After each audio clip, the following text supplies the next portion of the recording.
बिस्मिल्लाहिर्रहमानिर्रहीम। अस्सलाम वालेकुम। आप देख रहे हैं चैनल 95 न्यूज़ और आज की ताज़ा तरीन खबरों के साथ मैं हूं आपकी होस्ट महरूज खान। आज क्या हम खबर से आपको आगाह करते हैं। सहाफ़ियों की कालमी तंजीम RSF ने सऊदी सहाफ़ी जमाल खशोगी के कत्ल से मुतल्लिक़ अमरीकी तहकीकाती अदारे की रिपोर्ट सामने आने के बाद जर्मनी अदालत में सऊदी वली अहद मोहम्मद बिन सलमान के ख़िलाफ़ क्रिमिनल केस दायर कर दिया है। पाकिस्तान क्रिकेट बोर्ड ने कोरोना वायरस के बढ़ते हुए केसेस के बायस पाकिस्तान सुपर लीग का सीज़न 6 मुलतवी कर दिया है। याद रहे कि चंद दिन पहले इस्लामाबाद यूनाइटेड के खिलाड़ी का कोरोना टेस्ट मस्बत आया था, जिसके बाद तमाम अफराद के दोबारा कोरोना टेस्ट करवाए गए, जिसमें मज़ीद 3 अफराद की तस्दीक हुई थी।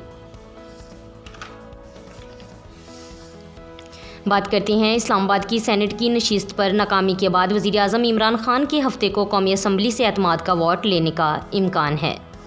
PEMRA Pakistan electronic media regulatory authority ने गुज़िश्ता रोज़ पेट्रोलियम मसनूआत की कीमतों के हवाले से मीडिया चैनल्स पर चलने वाली गलत खबर का नोटिस लेते हुए इजाफे की झूठी खबर नशर करने वाले 14 चैनल्स के खिलाफ एक्शन ले लिया, जबकि शहबाज गिल ने भी पेट्रोलियम मसनूआत की कीमतों में इजाफे से मुतल्लिक़ खबरों की तरदीद की थी।